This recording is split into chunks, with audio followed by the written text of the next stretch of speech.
Hello and welcome to the Black Dog Podcast, episode 371. Oh, man, we're still in the 300s. Yeah, I know. We're nowhere near 400. Not for another 30 episodes. No? No. That's what 371 means. When are we going to blow it all up on number 400? We not there yet? Yeah. I think we should just detonate on 400. That's right, yeah, and just do it. That'll be it. Last episode. We'll do a clips episode and just go home early. Yeah, let's do that. Let's just do that. Yay! If it works for Babylon 5, it works for us. Exactly. It'll be episode 4. It'll go right back to episode 4. There you are. So, there you go. Anyway, hello everyone. Yeah, time travel. Time travel. Who now? If only someone could think of something with time travel. Right, yeah. Oh, well, hold on. If only there was a podcast that discussed time travel. That discussed time travel, but in films. Yeah, almost like like time travel at the flicks. Yeah, and they could call it. They could maybe call it Time Travel Podcast. Yeah.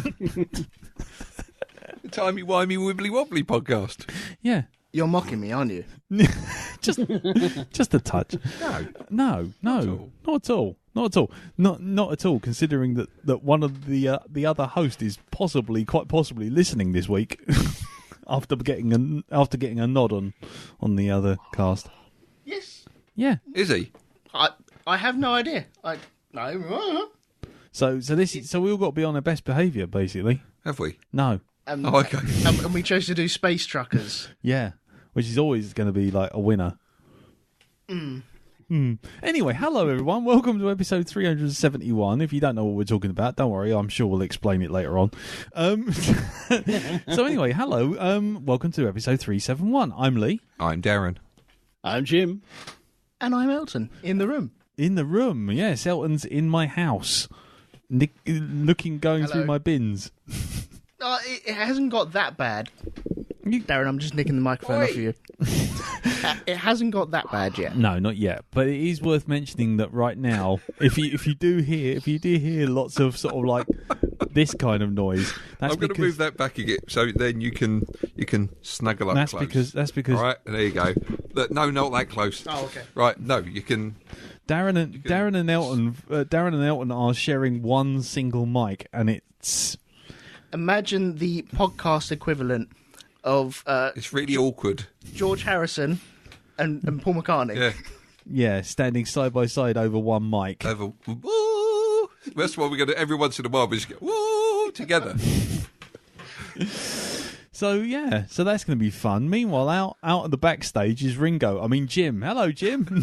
Hello. Sorry, mate. Didn't really want to put you in as Ringo. But anyway. Better than Leppo. Ringo Big Starr. Russell, who couldn't play guitar but knew how to good time in Hamburg, which is more important. Nice. Nice Ruttles reference. Like it. Apparently, Ringo Starr was the worst drummer in the Beatles. So he was told by one of the band members. I think it was either John Lennon or Paul McCartney who said to him, "You're the worst drummer in the four of us. You're the worst drummer in the Beatles." No, it was someone asked John Lennon, "Is Ringo the best drummer in the world?" He went, "No, he's not even the best drummer in the Beatles." That's it. Nice. Well, there you go. Sick burn there from. Anyway, so so this week we're going to see how everyone's week's been. I suspect it might be relatively quick, except for one person who's been to see an interesting film this week. I did stuff this weekend. You did stuff this weekend. I did stuff, yes. Yeah. And then we move on to, well, a cinematic masterworks. I think it is. Definitely one of those hidden gems that everyone's heard about, but no one's ever seen, and it's genuinely quite shocking how this film has been overlooked in such a way. It's a thing of beauty. I think there's a reason why we call it a hidden gem. It should be called a staying hidden gem. Yeah, like sweet, like Black Rock. like Black Rock. Yes, Black Rock. Oh, Black Rock, glass, black glass. Oh, Isn't all rock in space black? it's powder dry, Elton. Oh, Powder dry. Yes, we are talking about this week's film, which is going to be Space Truckers. They weren't actually rock. They were a metaphor for the film because they were highly polished turds. That's what they were. That's why you can see them. That's why all of a sudden they become so shiny. You see, they're reflective. They've been polished to the nth degree that you can actually see your own face in the shit. That's Just what. a little Chinaman just rubbing it around. Whoa. Cleaning it. What? Hang on. Are you telling me that Chinamen don't clean stuff? Oh, No. dear me. Don't. And that's the end of it. I tell you what, I can't arse walk away from him enough, quick enough. I really can't. Anyway, apart from that problem, I'm guessing at least one of us voted for Brexit round here. Keep over. you can't even say Brexit. What are you talking about? I can't say that You word. can't say that word. Anyway, right. Say breakfast instead. Oh, are you going for a hard breakfast? I'm not going to say a word now. Anyway, let's get on with the show, shall we? Just skip lightly over that and just get on with the show. God, what? Okay, right. Anyway, so we'll see how everyone's week's been. So, Jim, would you like to kick off, sir, while everyone else here gathers their thoughts? It's been a fairly quiet week. I told you my fish had babies, didn't I? Oh, yes. You Died, and she'd had babies. yes. And we had 5 little babies in the tank, which was very nice. And because Wally, the male fish, was lonely, we'd got him two lady companions. Well, the other week we noticed one lady companion, Pebbles, was looking a bit porky. And for good reason. Because she was up the duff. As well as his other lady companion, Pineapple. So now we've got about 12 more baby fish, which involved last weekend setting another tank for the little bastard. Right. I'm now having visions of having a house slowly filling it with fish tanks and more of these bloody fish. So what you're basically saying is Mr. Fish is a bit of a randy bugger. Just a bit. He's been looking so cocky for the last week. Sorry. He's got his own navy. Got his own name. He has a fleet of fish. He does. He swans around them all following him. Going, look at me. Okay, Yeah. cock of the walk. Yeah. Dirty bastard. I'm just trying to work out whether I can go to the pet shop and ask if they sell fish condoms or not, to be honest. Well, or basically sell them back. Sell them back. Yeah. You got surplus stock. Yeah. Well, that's an option. We might have a lucrative second career as a fish breeder with... Because you're looking after the fish well. Bloody hell. Theophilus P. Wilder fish. Yeah, That's who you got a fish harem. Very much so. Fish pimp. Has he got a little glass? Has he got little glass flippers now with sort of like Well, with no, Huggy Bear in because them? your male, he's got this big fin, which he like puts up pimp style. Does he now? Is Oh, right. is it So got he's leopard trying it on skin? being a sex pet. Is it a Fins up, he swims in front of the lady, going, look at me, baby, look at me. Oh my Dogs god! like that as well. Do you notice that how the lights go down in the fish tank all of a sudden, and sort of like some soothing music? It sounds like another that's been played somewhere else, like in a different house somewhere.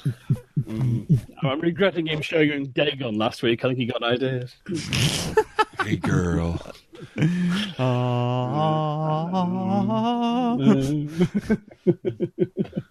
Have you seen her? Oh yeah. Oh, yeah. Tell me, have you seen her? I've seen them all. I got a little fish with a big rapey fin. I'm swimming around and sticking it in. Have you seen her? Barry Whitefish. Oh yeah, very white bait. Yeah, Barry Whitefish. I never taken a thing for granted. Dum, bum, bum, bing, bing. Right. Well, away from your sexed up fish, how's the rest of the week been? Other than that, I did boring grown-up things and did bank holiday furniture shopping and bought a new mattress. Oh right, okay. Well, that's a thing that he's doing, I guess. And that leads on to old man talk, as I had quite a bad back, but now I've got a new mattress. It's pretty good. It's getting better. If you use the line, "You must change your mattress every 7 years," like a DFS advert, I will hang up on you right now. Well, the last mattress I bought was 2004. I found that it's time for a new one. You're slowly working round to that line, Jim. Don't think I don't see what you're doing. Jim, are you being sponsored by anyone tonight? The Black Dog Podcast, sponsored by Tiger Balm. DFS. Sleep easy. No, Remember, you must change your mattress once every 7 years. Shut up. Sorry, Jim, what was that last bit? I do recommend the Red Tiger Bum for bad backs, by the way. Red Tiger Bum? Oh, Yep. yeah, it's good. The tiger bum is very good. Tiger Bum. Tiger bum. Get it in a little jar. It's a very small bum. Wow. Stuff you can buy on the internet these days. That's rather endangered species. Yeah, Red Tiger Bum. Always good for the back. Don't buy the baboon one, though. No. Yeah, blue arse, that's called, isn't it? Anyway. So, I think I'll probably leave my week there, I think. That's right. That was it, was it? Right, okay. Well, fine. Then, in which case, we shall move on to the 1066 Hastings Reenactment Society. Elton?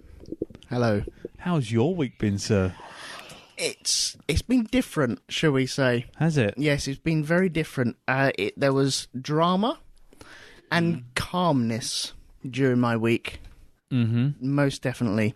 The drama came from an excursion which I was supposed to go down to Madame Tussauds on Thursday with the family.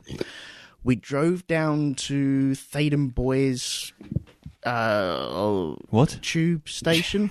Thaden Boys? Thaden Boys? Boys? Yeah, I've heard Is it Boyd? I don't remember. Persian boys. Thaden Boys is an actual place. It is an actual place. Thaden Boys? Yeah, I can show you. It's at the end of the tube map. I don't want to... Yeah, it's at the end of the line. Or roughly Is that at the west end of Venture Boys? Yeah, right next to... You're right next to the Ketchup Girls.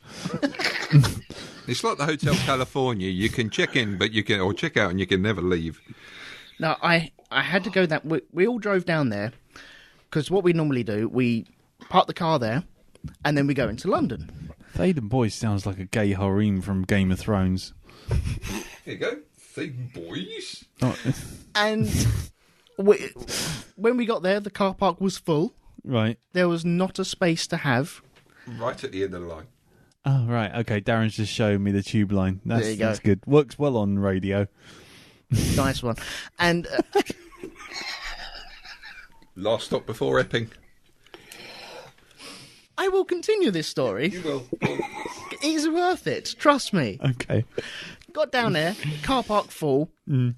I had a bit of a grumble. Boys were full. Yeah, keep going. They done boys. And the Amanda got on the tube with the kids and went off because we had nowhere to park. So I came home, and once she'd done her Madame Tussauds stuff with her sister and all that lot, they had a really good time. They came back. But they came back to Braintree, which is nearer to where I live. And so they phoned me up and said, okay, right, meet us at the station and we'll pick you up. And I said, okay, fine, I'll be there, waiting for the train. 8 o'clock, train pulls in. I see Jacob walking quite fast up the hill towards my car. Okay, here they come. I see Amanda walking quite fast towards the car. I thought, okay, here they come. No gimme. Right. I'm like, okay.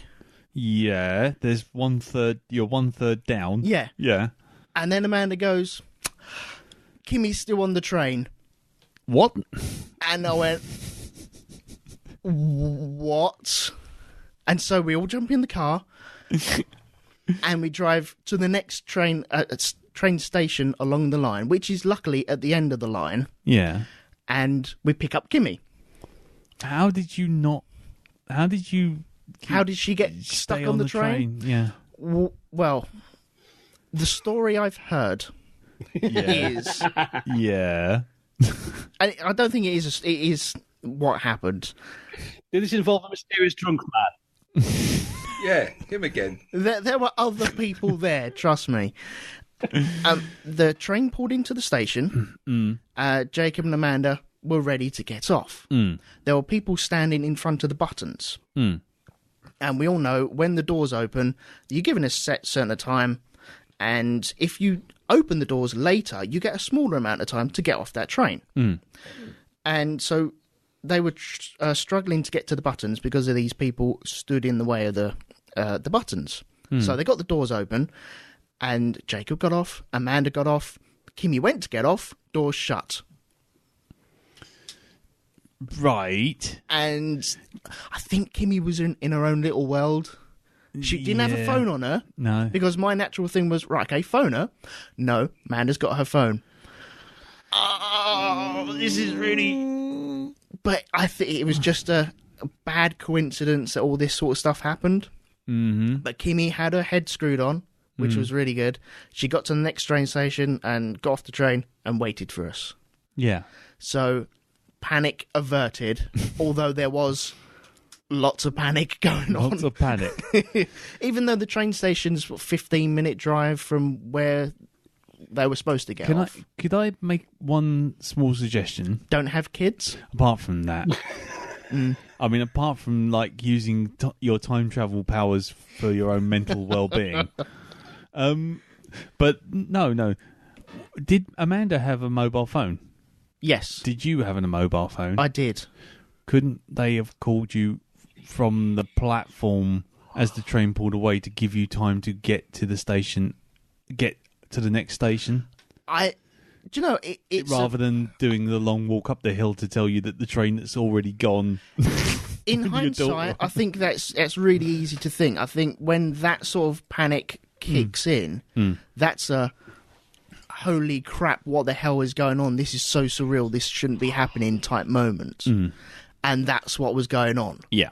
So... Are you saying this because you think Amanda might be listening to this episode? No. Okay, right, fine. Not one bit. Because I don't think that anyone was to blame. I think it's just my family. You know, gates get ripped off, fences get pulled down, kids get left on trains. Now that sort of stuff happens. Yeah. And the curse of the black dog has passed to you. It has, yeah. I'm very really happy. Has. So that was a major panic thing. Obviously, once it was all resolved, I found out when I get stressed like that, and I really did get stressed, I was very calm in the car. No, she'll be at the other end of the station. It'll all be fine. I was the calming influence. Yeah. Once it had all been resolved... Yeah. Yeah. That's when the fuck did What the fuck is going on? Once everyone's safe, then that's when it kicks off. And I don't mean it, but I think it's just a release of that stress. Yeah. And I woke up the next morning, I had such a puffy eye as well. I don't know why. I think it's just stress as well. Yeah? Yeah, just like really puffed out. Veins. You didn't go out and fight someone, did you, in your sleep? No. Do you remember that You cartoon? didn't find the drunk bloke, did you? And have a fight with him, the one that tore the fence down? No. No? Do you remember the cartoon Stressed Eric? Yes. Oh, right, okay. So you're a bit stressed, You Eric. sure? Yeah. You sure you're not like part frog? You know those ones that weep blood out of their eyes just when they get really stressed. I think that may be it. Yes, either that Just or a the suggestion. statue of Christ where he weeps as well. No, that's just rubbish. Oh, okay, fair play. That's just someone pumping some red dye through it, isn't it? Yeah. But okay, that's the drama. The nice calming influence at the end of the week was we all went to Thetford Forest and rode around there on bikes. Nice. As a family, no dramas, no one got left behind, no one fell off, no one scraped a knee, no one bruised an ankle or anything like that. It was a lovely time. Bikes didn't detonate. Nope. No fire or anything like that, no? No fires. Didn't run into any drunk blokes? No drunk bloke. No. Okay. No zombie outbreaks. No? No. Okay. No lift repairs needed to be kind of enacted? 100-acre wood lift. Yeah. No. All calming. So that was about it, really. Right. Okay. Cool. Thumbs up there. Well, there you go. So then, in which case we shall move on to you. He says, grabbing the microphone. There you go. That's Mine now. I've grabbed the mic. I'll take the knife off you. It's my turn to speak. Mine. Yes. Okay. You happy now? I'm happy now. You're back in your prime. You're in the prime mic. You're a guest here, Owen. Just remember that. Okay. You're not the big dog. You're even a little dog. You're just a guest. Good. Yeah, he is still looking. I'm just going to look at you. I'm not going to blink either. I'm just going to look at you all for the whole time that I'm speaking. Just like looking into your soul, Elton. He's going to do that thing that dogs do, which is once they take a shit, they lock eyes with you. Yeah.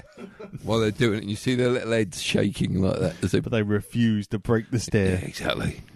As they shiver. Look into my eyes. Yeah. Anyway, Darren, how's your week? How was my week? My week's been fairly good, actually. Okay, cool. Switched departments.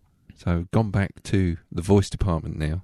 Right. So I'm part of that, which is good, because I was kind of getting a little bit sort of bored of the last place I was in. So I'm back into voice, which is good. It means I'll actually get off the chair and go walk around and stuff rather than just sit at a desk all day now. Okay. So that's great. So are you just dealing with like a phones, dealer boards, everything like that, trader setups, you name it, I'm doing it. So okay. That's cool. Okay.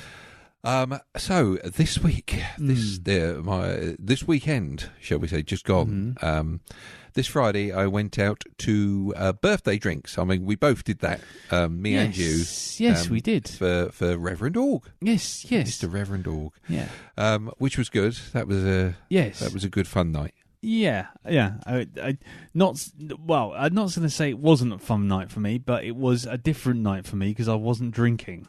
Yes. And not drinking with the good Reverend about when he can be like 20 sheets to the wind by 4 o'clock. Yeah, he told me he missed me a good few times. So, yes. I kept getting hugs off him. He even followed me to the toilet to give me a hug at one point. Pete, no. Get back. Bad touch. Yeah, bad touch, stranger danger. Pete, get back to the table. You're a Reverend. Imagine how this looks in the newspapers. Yes. Imagine, Pete, imagine. Yeah. So that was good. It was good to see everybody again. Now I've come out of hiding after so long. Mm-hmm. And then on Saturday, myself and Ree went out for beer and food with Leslie Gold and Martin Jones. Cool. So we went up to London. Nice. Had a good time there, which was nice. Found a Marco Pierre White restaurant, which was actually really cheap. A Marco Pierre White restaurant that's really cheap. Yeah. You sure your dyslexia wasn't kicking in? It was just McDonald's. No, it wasn't McDonald's. No. Not unless I've started putting pictures of him sort of like smooching with supermodels. It's really quite strange. It's the first thing you see when you walk Michael Pierre White's. Yeah, snogging. It's an old picture of him. It looks like from the 80s or the early 90s of him snogging Cindy Crawford and some other girl. Oh, God. That must be like watching a beautiful painting being devoured by a slug. I think so. But no, it was good in there. Food was nice and really well priced, but absolutely delicious. Really, really good. And the portions were massive. Yeah? So, for 4 of us, it cost £100. And that's including drink, food, everything, all in there. 25 ahead. Yeah, 25 ahead. Yeah, the nuggets, the milkshake. Yep, which brung all the boys to the yard. The French Is this 80s picture of him? Could you tell it was 80s because you're in like new romantic gear with like white makeup and big eyeshadow and a comedy bouffon wig, maybe? No, because it looked like his face had been ironed. So, he looked a lot younger in that picture there. So, here we go. We're Googling it now. Yeah, yes. I'm going to see if I can actually find the picture. Cindy Crawford. I'm pretty. It was Cindy Crawford, and there's one other woman in the picture as well.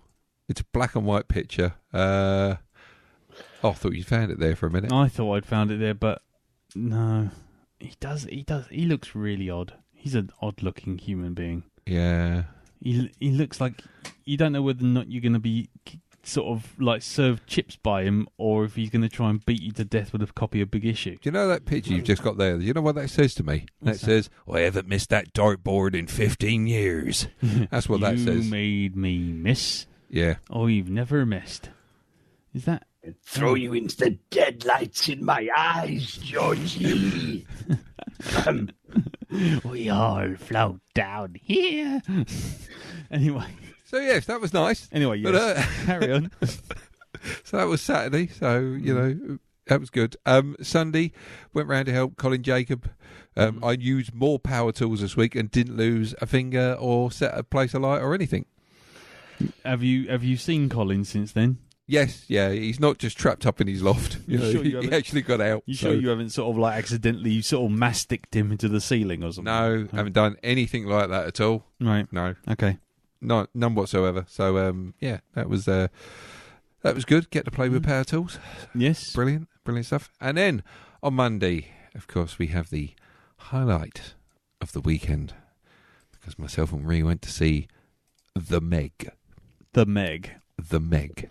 Not only did we go and see The Meg, but we saw it on Screen X. Screen X. What's Yeah. Screen X? I shall explain. This is a new thing that Cineworld has put in. If you're not happy with sitting on a roller coaster watching a film like their super duper 4D screens were, they've now got this thing called Screen X, which basically is... Spits water at you. No, it doesn't actually. It doesn't do any of that. What it does, you see the film on screen right in front of you, but then it projects part of it up the side of the walls, right, to try and give you a more immersive... Right, that's what it is. That's what it is on paper, right? Are you sure they just don't... Is that what they say? Yeah, that is what they say. Oi, my turn. Now, Elton, Are you sure- lean in. Lean in, Elton. If you sit take there, the you can Judy, speak. You can speak. Go on, Elton. Go on, Elton. I'll give you a chance. Go on. I'm just thinking, is that a poorly lit cinema screen where it just bleeds over to the walls? No, I'll tell you what it is. You sure they haven't just like knocked the camera and knocked the projector and it's just like defocused and just gone off the edges? In an ideal world, right, what this should be is it should be a perfect picture on the side of the wall, right? So you can see things coming in from the side, like if a shark's swimming in, you see it from there, and you and then With you a see. big exit sign on the side as well, yeah? Well, that did kind of take away from the ambience. Yeah. I'm like, you could just fuck off out of it. Look, there's an exit there. Yeah. Oh, Hold on. it's a Hold real on. door. What's that usher doing in Yeah. the corner of that boat? Whatever the big fucking shark, you stupid usher. So what it actually is, though, rather than being perfectly projected pictures on the side, It's a blurred... Badly projected picture. there's badly projected pictures, right? Because it looks like what somebody's done is they've got hold of the edges of the screen and they've stretched them, right? So suddenly perfect sphere sort of shapes suddenly become these sort of stretched out oblong sausages, right? It's just... Is this that same bollocks where they had the lighting on the back of TVs? It's something like that. Yes, the Ambiglow. Ambiglow. Ambiglow. Well, don't get me wrong, it works in some bits just because it kind of, the lighting... Everything's blue. Yeah, everything's blue. But I've got to say, I don't know, it's like when they used to do with 3D, where they used to switch it on for certain parts of a film, they switch it on for certain parts of this. And So it really doesn't, it doesn't really add at all. Do you pay more for the You seat? pay more for this. I paid How much? £3 fucking pounds to have two badly projected images up the side of the fucking wall. I mean, I've done it now. I don't have to do it ever again, and neither do you, listeners. You don't have to do it either. Hold so on. if nobody does it, they'll think, well, that was a bit of a shit idea. Hold Not on. that, you know. So £3 on top of your Cineworld card. Yeah. So you're already paying 20 odd quid. Yeah, and I paid another fucking £3 for So this. you pay 23 quid to see a badly projected film. Yeah.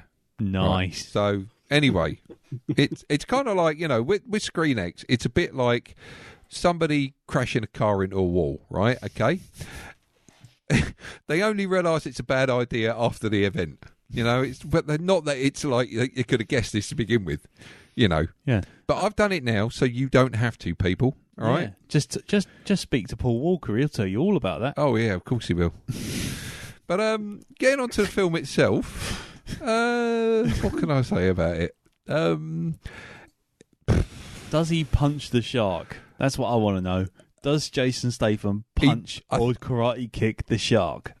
I thought he was going to punch one shark because there's a tiny hammerhead that's coming at him, and I thought he was going to fucking smack it one, but he didn't. So we can't call this shark puncher because it's not. Oh. But somebody else rides a fucking submarine right into the side of it. So there we go. What? But let's see. Jason Statham needs to make up his mind what fucking accent he's doing throughout this entire film. Are you Cockney or are you from New York? Or what your version of New York is in your head, Jason? Geezer, Yeah. ain't I? The Bronx Beckham. Yeah, because it'd be like this talking all of a sudden, and he'd be like, "Up the apples and pears, governor." That's what it was like. It was, "Give me a pastrami and rye, governor." governor, in it, hey mate, know what I mean?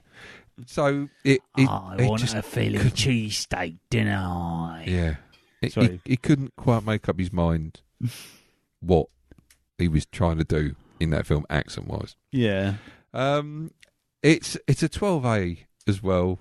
This for film a killer shark movie. For a killer shark movie, I must admit, because we were sat not very far from the screen, there were bits when you're quite intimidated by the size of the fucking shark. Because there's one bit where there's a little girl playing in front of an observatory window. It's like this research base in the trailer. Yeah, and you see it just slowly come out of the darkness and just sit there looking at her through the glass.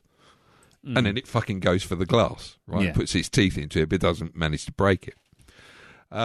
So stuff like that is a little bit unnerving, But I couldn't quite figure out whether it was the same size all the way through. In some films you get the shark or whatever. Yeah.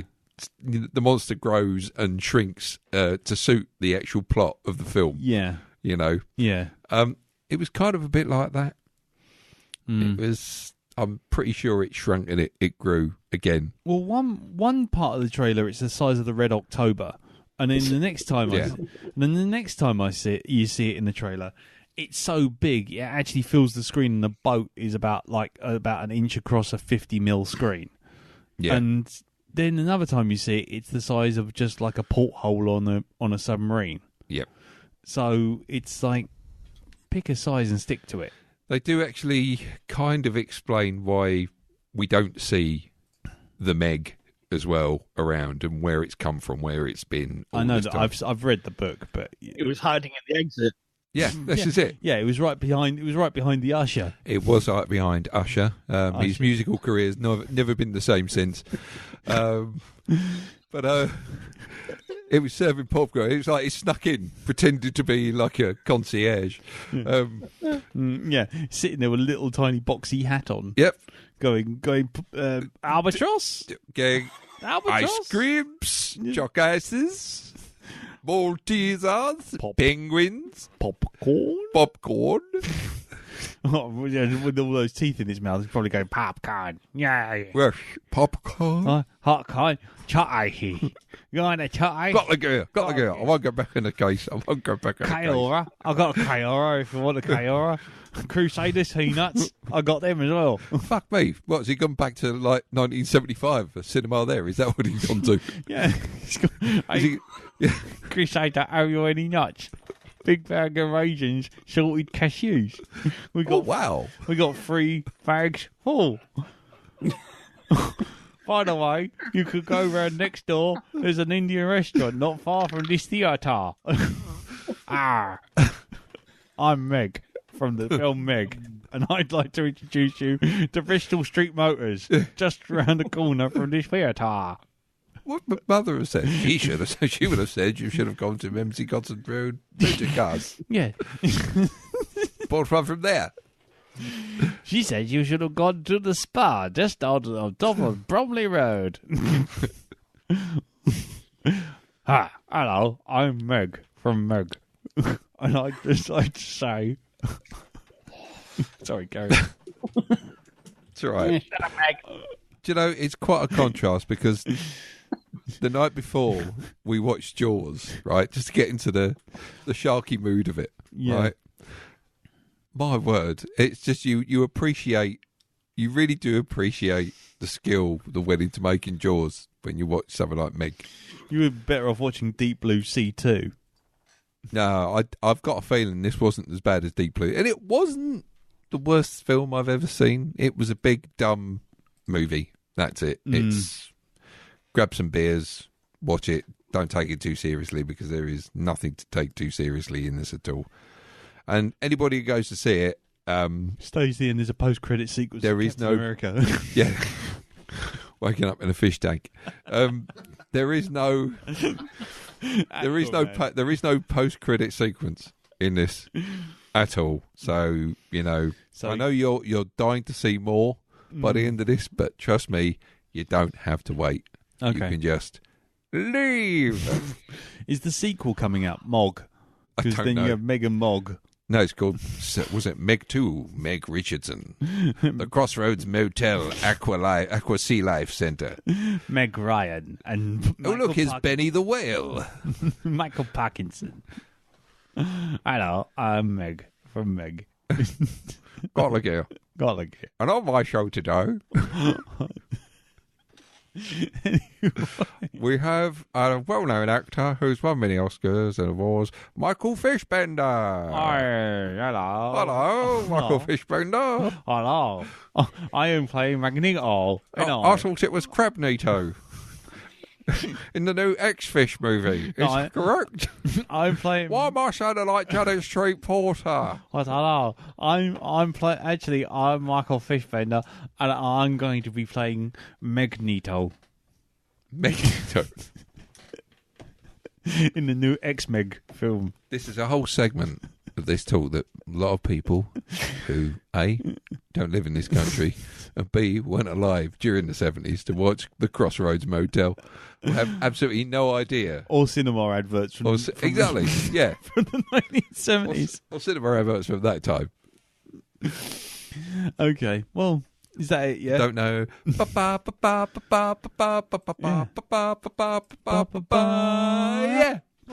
Yeah, but that's Pearl and Dean. Yeah, back from then. Yeah, oysters and Pearl and Dean. Oysters and Pearl and Dean. Yeah, there you go. Fish punch. Fish. Oh, yeah. Scallops. So that was my week. That's your week, anyway.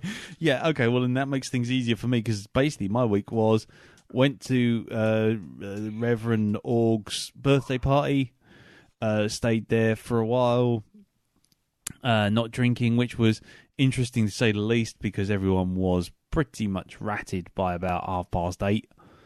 Well, probably by 8 actually, because I think I was gone by about 8:05, something like that. But yeah, but that was fine.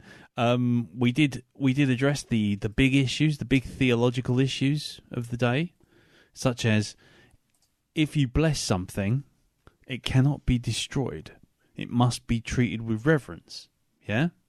Oh, I thought you meant it becomes indestructible. No. No? So, the question came about, as questions often do in the pub when you have a man of the cloth there, could he bless his wee? And then, if he blesses his wee and you're not allowed to destroy it, what happens to all the water it dissolves into? And if he can't, and if holiness is transferred by putting water which has been blessed onto the head of a baby, say for baptism, and then you pat the head of the baby with a towel, is that towel now not holy? And then if you put the towel in a washing machine to wash it, does the washing machine not now become holy? But then you wouldn't be able to shove it into a washing machine because you're kind of destroying the dirt. So if it's been blessed, yeah, exactly. There's a little conundrum there. Exactly. I mean, if that's the case, if it is true that you can't destroy something once it's been blessed, I mean, imagine sort of like all those last-minute saves he could do. You got people who are having their houses repossessed and run over and destroyed by bulldozers. He gets to march in there and go, no, sorry. There. I've blessed it. I've blessed it. Yeah. Ha! In your face, construction workers. Stand there, wave your arms about and go, oofafu, and then it's done. You can be like a superhero. Yeah. Yeah. Bless. Or bless a wizard. Yeah. Exactly. Gandalf. Yeah. You shall not pass. I have blessed this stick. You and the JCB. Bugger off. It's holy. This is holy land. I will have nothing touching it. Nothing may pass. You Homo sapiens and your construction workers. Hello, it's me, Michael Fassbender, as Magneto again. Anyway, other than that, yeah, just nothing really. I went for a walk in the forest on Sunday with the family, which was nice. Stopped off a tea shop, which was quite nice. Nothing really. I ain't really got a lot to report. I almost went to see Ant-Man and the Wasp on Monday. Did you? Yes, but I didn't because I got reminded that I was supposed to be doing something else on Monday, which was looking after the kids. Oh, it's a Marvel film. It'll be in there for the next 6 years. No, so I'm going to see it tomorrow. So cool. See Wednesday. Cool. Yes. So yeah. Other than that, I was going to also see a film called Upgraded because it looked absolute pants, and I thought it would be quite funny to see the first thing to see with my new black. You've achieved the black. Hold on. We've got to do some sort of secret fucking handshake. I've got it here. Look. I've got it on me. There you go. Look, see. You've achieved. Yes, I have achieved the Ultra card. The Ultra card, or whatever it is, the ultimate. Oh. At what point do you get the black card? After you've been unlimited for a year. Yeah. Right. Okay. And so once a year elapses, then you get your black card. Yes. And then you're part of the the becomes group. Part of the fraternity. Gets access to the special toilets as well. Yes. Yeah. What? And 25% off at Frankie and Benny's. Yep. And you also get major discount for you go into where you'd normally go into a cinema and you'd order like a bottle of water and a penny chew and it would cost you £15.72. If you put your card across, show them the Cineworld card, cost you £15.70. Yeah. See, you get major discount. This podcast was sponsored by Silent Night Sleep Easy Beds and Cineworld. Yes.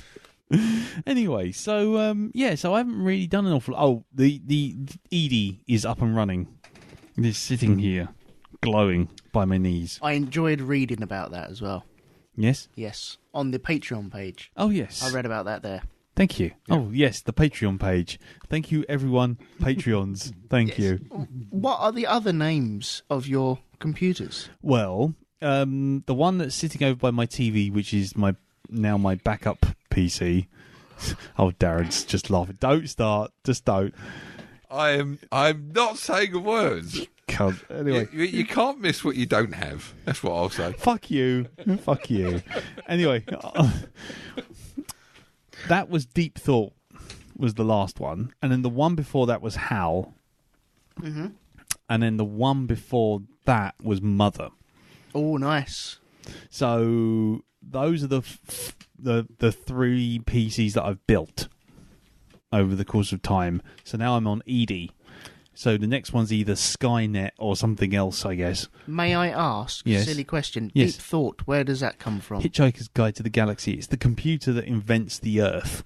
Oh. Okay, I wasn't expecting that. Yeah. Yeah.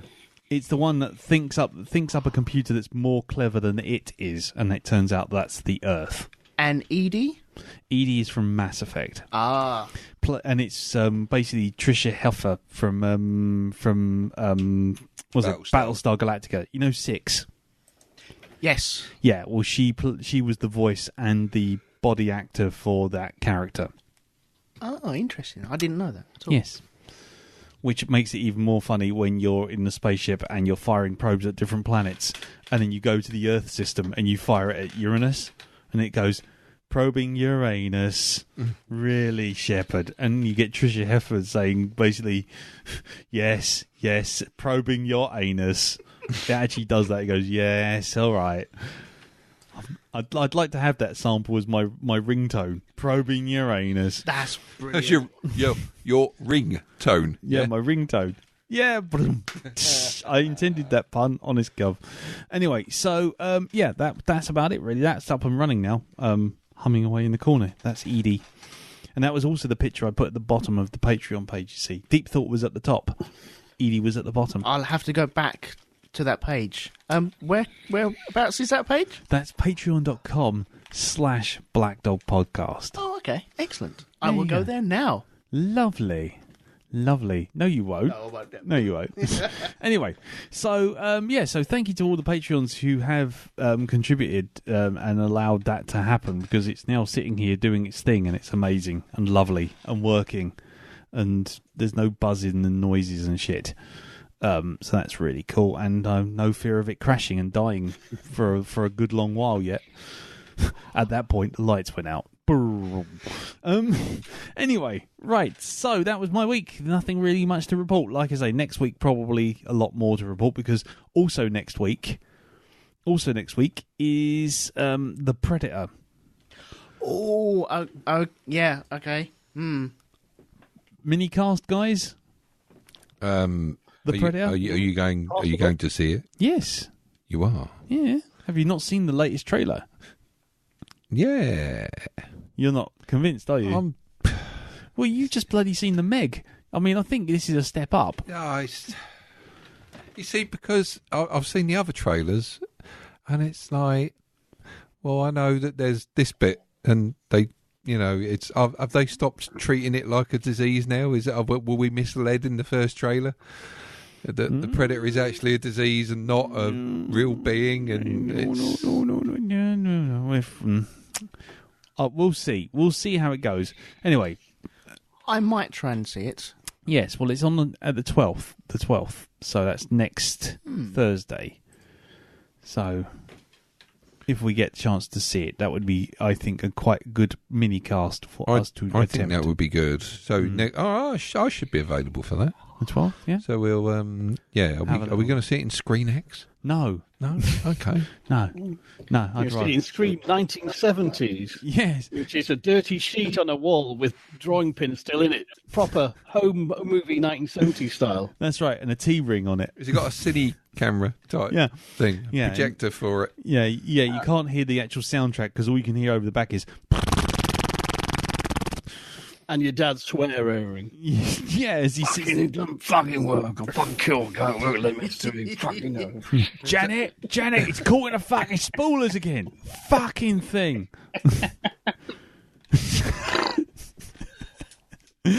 Anyway, little insight into my childhood there for you. Right, so we'll move on now, and we're on to this week's film, which is the hardcore classic Space Truckers. And I can't hear a damn thing.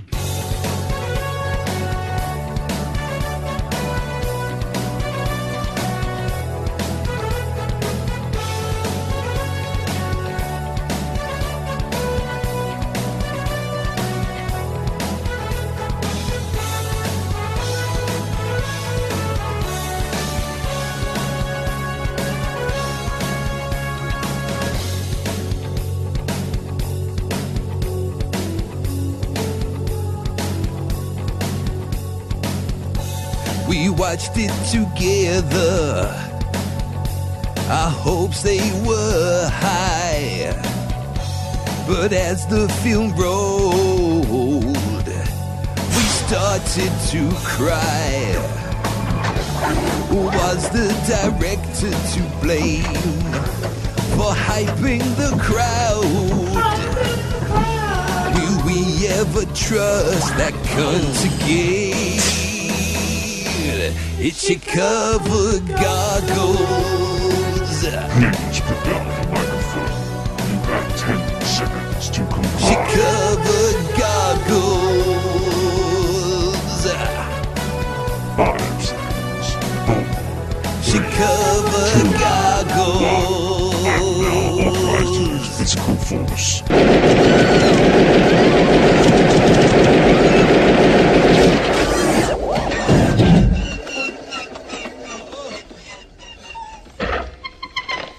So, Space Truckers is basically a 1996 American-British-Irish comic, in inverted commas, science fiction film. Directed by Stuart Gordon, starring Dennis Hopper, Stephen Dorff, Debbie Mazar and Charles Dance, and was filmed at Ardmore Studios, County Wicklow, Ireland. The story concerns John Canyon, one of the last independent space transport entrepreneurs. Bad times have forced him to carry suspicious cargo to Earth without asking questions. During the flight, the cargo turns out to be a multitude of virtually unstoppable killer robots. That's it. That's the plot. That's the end. The film was released in 1996, ran for exactly 95 minutes, which felt 95 minutes too long, and had a budget of $25 million. Yeah? $25 million. How much did it take at the box office, Elton? 4 square pigs. 4 square pigs. Darren? I think it took one Norm being sucked out of a busted porthole By his arse. Right, okay. Jim? 3 spare bits of Charles Dance. Nice. Well, you're all close, I guess, but it actually took $1.6 million. $1.6 million $1.6 million worldwide. Jeez. From a budget of $25 million. There's the wiki is incredibly brief. Even the reception doesn't even have quotes. It just says Space Truckers was poorly received by critics and has a Rotten Tomatoes rating of 9%. Wow, indeed. That's quite generous, I think. I think so.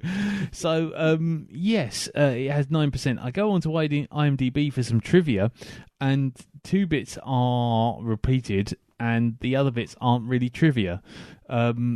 Loaded, the magazine, once described this film as a cross between Star Wars Episode 4: A New Hope meets Predator meets Hook. Wow. Don't ask me how that came about. Vernon Wells had a small part in this as a space pirate, and both Charles Dance and Vernon Wells had both worked with Arnold Schwarzenegger. That's it. The soundtrack was made by Colin Towns, who played in the band Gillian, fronted by Ian Gillan of Deep Purple. Sorry, Gillan, not Gillian. Fronted by Ian Gillan of Deep Purple, who in turn made the song Space Trucking. There you go. The biomechanical warriors were designed by Japanese illustrator Hijami Sarama, who was known for his precisely detailed erotic hand-painted portrayals of women and feminine robots. That's it. That is all the trivia from 2 totally different sites. Everything that could possibly be said about this film, except for what we're about to say now. So, I guess none of us have seen this film before? I realised with horror that I had actually seen this film before. Oh, you're fucking kidding me. No. Yeah, so did I, unfortunately. Yeah. Okay, so hold on. So that means that I've never seen this before, and Elton presumably has never seen this before. No, I've never seen this before. So it's okay. So it goes you, Elton, then me, then Jim, then Darren. You finish that. Finish off. You finish off. Happy ending. Happy ending with Darren. Happy ending with Darren. So okay then. Something for the weekend, sir. Well.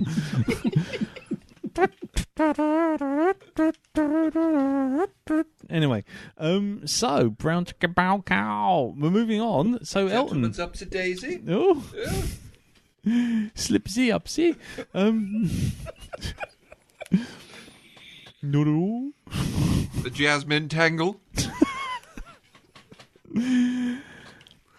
Elton, Yes. would you like to tell us what you thought of this Right. film? I now know when people turn around and say they flipping hate The Fifth Element. Mm-hmm. I now know how them people feel. Yes, vindicated if nothing else has come from this film. This is it can only be described as a prequel to that film. Yes. I didn't mind The Fifth Element. No, don't look at me like that. I now know how people feel about that. It's just it's all colour, all eye candy, no substance, and all the eye candy as it's like someone's shoved rock into my eyes and gone, look how pretty it is, look how fucking pretty this is. And it's just filth. There's some horrible scenes. Can you get you know when farmers started feeding the cows cow and we ended up with BSE? Yes. There's a scene where he feeds the square pigs a hot dog. Yep. And so isn't that the same sort of thing? Is it a beef hot dog? And the other thing is, I don't think back in 1996 they actually knew about this. But also, I should just point out to all of us around the table that because this is after Jurassic Park, because this is after 1993, special effects kick-ins are definitely on the table. Is it? Yeah. It is. Oh, wow. 3 years after Jurassic Park. I thought this was an 80s film. No. It looks like an 80s film. Shit's a brick. Honestly, God, I thought this was... we were talking about 86, 87 when I was watching this. Nope.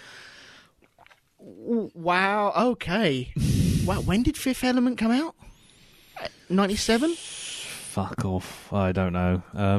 98, maybe? Hold on. Fifth Element. Okay, Fifth Element. Oh, it's just come up.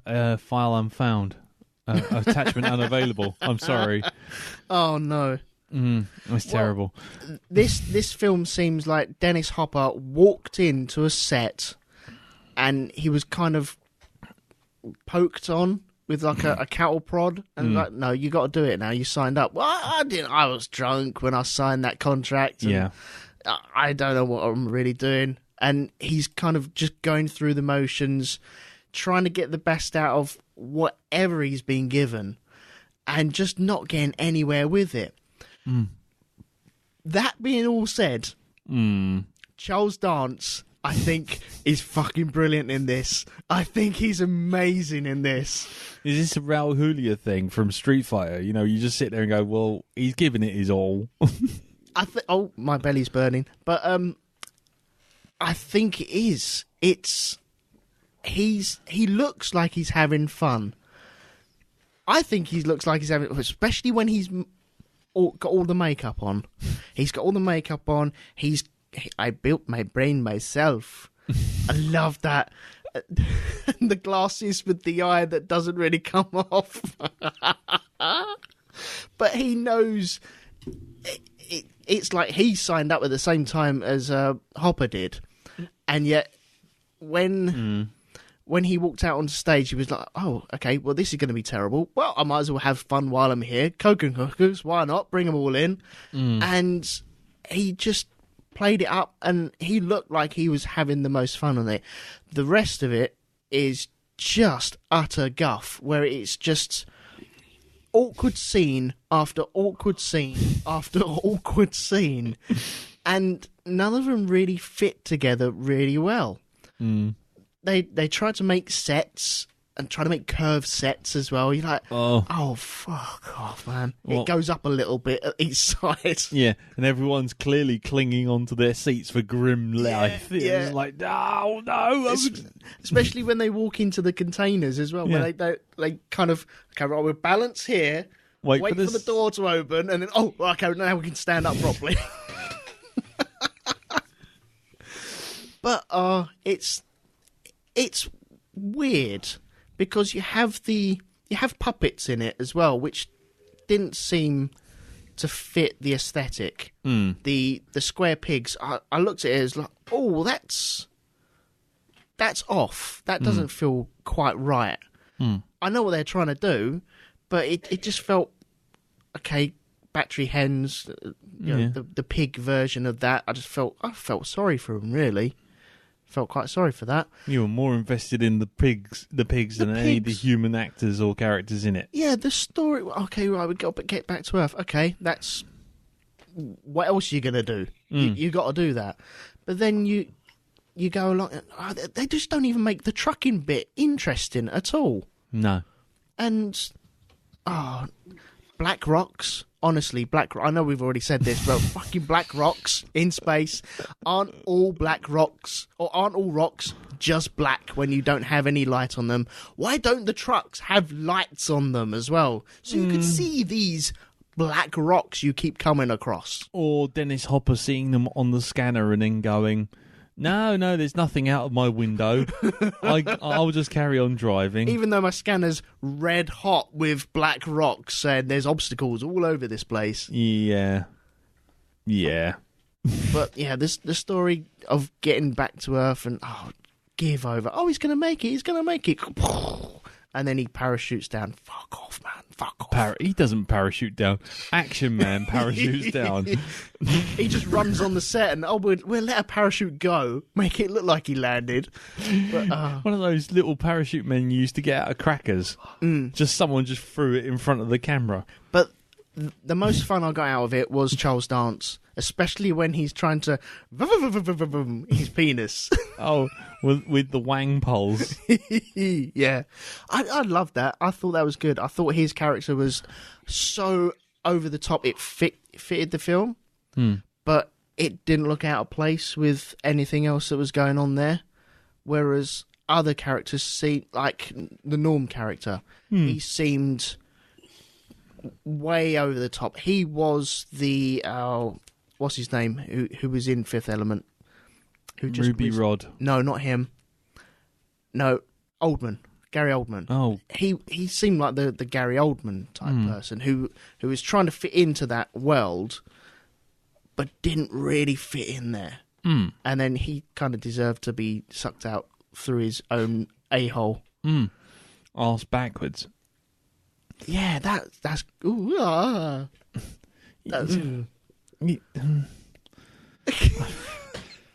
I am lost for words. I did get halfway through this going, are we actually doing this film? Yeah. We're actually reviewing this film. Yeah. Wow. I did warn you. I warned you on Facebook that you could actually get off and not watch this film. Yeah, I know. But I only had fun with Charles Dance on the screen. I thought he did all right. I think he earned his paycheck. He did quite well with what he had, especially when he's laying there half naked and he's got like a little metal bit over his pride and joy. he's like kind of flopping around like a fish with no limbs, and then he rebuilds himself. It's just batshit crazy without trying to be batshit crazy. It is cheap. It's 10 years too late. Like I said, I thought I was watching an 80s movie, and it's 10 years too late. Right. I don't even want to get into the special effects because they were fucking bobbins. They were absolute bobbins. Yeah. They were the worst. The robots that they had kind of looks like the robot in... what's the other one? Lost in Space Now. Oh, yeah. There's a similarity there. Yeah. Yeah. There's something there about it, and it has the alien aesthetic of the hand as well, and all the cables and the cables. Yeah, it's pinching off lots and lots of things. Possibly even pinching off Alien Resurrection with the bloke going out the window. Although that might have been a bit a year too late. I don't know. I don't know when early. Alien. Well, I will to Google. Yeah, but I feel this is okay, right, we have a very light script. We have a budget. We need to keep people in jobs. No, Alien Resurrection came out 1 year later. 97. Right. And this seems like someone's trying to launder money somehow. I'm not saying they are, but it has that feel about it. Does it have a producer's sort of like insurance dodge thing going on? Yeah. Well, if it fails, we make money. Yeah, we can't spend this money. We can't give it away. So let's just make a film with it, and bollocks if it goes through or not. Just on the special effects, I've got to say one thing. When he punches that first guy, when Dennis Hopper punches that first guy, you can actually see... Yeah, you can actually see the wires. Yeah, you can see the wires when he rolled back. Yeah. But then you can also see the wire 5 minutes later when he's doing the mustard on his hot dog. Oh man! And the 0G mustard. Well, with the mustard thing just turning, and it's kind of orbiting inside of itself where it shouldn't really. Yeah, he's kind of pivoting on a loop of nylon wire. To be honest, there's a man just off camera with a clothes hook, and he's just slowly turning it ever so slightly. Yeah, just slightly, just twizzling it around. Hold on, wait, you all right? Yeah, I'm just looking for a plug socket. Oh right, okay. Anyway, sorry, carry on. I didn't enjoy it. No. I will not be getting that time back. Well, and unless you have a timey-wimey wibbly-wobbly machine. well, they're everywhere now, aren't they? Yeah. They're popping up all over the Yeah. place. It's... What was Hopper thinking? He was thinking conservatory, because I bet of that $25 million, I bet at least 10 of them went to him and dance. Yes, and then the other 45 pence went to the rest of the crew, and Yeah, and special effects unit. yeah, and the catering as well. Yeah, and somebody bought Stephen Dorff a can of baked beans with sausages in them so he could eat that weekend. Yeah, it was... Yeah. It was interesting. It was... I didn't feel like I went on a journey with it. It was just dumb little thing after dumb little journey with thing. it. No, it was... I wouldn't even say it was tropey. It was trying to be tropey, but failing to do that as well. Yeah. Oh, I'll just go out the airlock, and you two hot, sexy teens, why don't you just sit here and get naked, and I won't suspect a single thing. And you're like, well, of course they're going to have a bit of umpy-bumpy. Why? Are they, though? Are they? They've literally only met 5 minutes ago. Well, that's what happens, though, isn't it? And that's what I thought happened in space films and such. It's like this Love Island Earth, isn't it? Ow, sorry about that. I would be honest with you. I don't think. I mean, unless of course, like things are different in the land of Yoldom. Did you just drink the wrong tea? I just drank the wrong tea. Don't drink my tea. I can't drink that now. You've touched it. No, I can't. You've got space cooties. I ain't got space cuties. I've got mouth syphilis, but don't worry about that. I can't say that word. Sisyphus. Yeah, Sisyphus or something like that. I'm afraid, sir. I've got Sisyphus. You've got to go on a course of tablets for your Sisyphus. Oh, dear. Right. But can someone explain why that cabin heat? Oh, it was thermal, wasn't there? Was something wrong with like the No. Isn't space cold and you slowly radiate? I know you don't get really cold really quick, but it's just an excuse to get 2 young people stripping off down to their pants. Oh, this feels so much better. Yes. What? No, you just had a very lightweight top on anyway. Yeah. I'm sure you weren't. Oh, it's a very bad message for teenagers and old men. It's really bad. Jim, I've got a question to ask you, sir. Yes. Were you were playing us on a TV in your living room? Is that right? Yeah. We were indeed. Right. Okay. Is your fish tank anywhere near this TV? Because I think the sexy part there obviously spurred on your fish to have. The damage had been done by that point. Oh, it had. Oh, right. Okay. Covered the tank up for this. They were spared. Though it does kind of imply an awful lot about your watching habits there, Dal. What's that? Well, you know, if watching Stephen Dorff and whatever her name is, whose name I can't remember, but everyone seems to remember it. Demi, what's her name? Dabbly, I don't. Dabbly dabbly, that's it. I don't fucking know. Whatever her name was, Dibbly Dabbly. Anyway, yeah, she turns up and they all start getting sexy, and you think it's enough to turn on fish from a distance. I think that's what it was. You see, it was obviously the overpowering sexiness of the scene. Was that enough? Was that enough for you and Ree? You were off. You're off like a rocket, were you? I can only see 6 inches of Stephen Dorff. I had it on a phone screen, so it was, you know. Which 6 inch? No. This 6 inches right here. No. There you go. Don't have it as a wallpaper, you dirty man. Activating Wang Pulse. Anyway, so you weren't impressed in Elton? I wasn't very impressed. I have 4 notes written down here about this film, and I think I've covered them all, but it does say he fed a hot dog to a pig. Mad pig deserves to, is around the corner. Strings. I don't think this is the basis of a loving marriage. No. And is this a prequel to The Fifth Element? I think I've hit all them bases, and that is exactly how I feel about that movie. It's just fucking bollocks. That's good. That's going to save me a lot of time. I think this film has the highest Metcalf "oh fuck off" quota since The Fifth Element. I've sat there. I literally sat there from about 5 minutes in, going, "Oh fuck off! Seriously, just fuck off." Carol was trying to work, and I was watching this thing, and I was just going, "Oh, for fuck, really? Just fuck off! Just fuck off!" And I just kept doing that for 95 minutes. The acting, if such thing could be called. I mean, Dennis Hopper literally looked like he didn't know the script from 1 second to the next, and he was reading it on a big fucking board behind the camera. Because he was squinting all the time. Yeah, you want to go at me? As someone change card. There was someone writing it in chalk just before he wrote it as well. Yeah, exactly. He was literally going, yeah, I'm an independent contractor.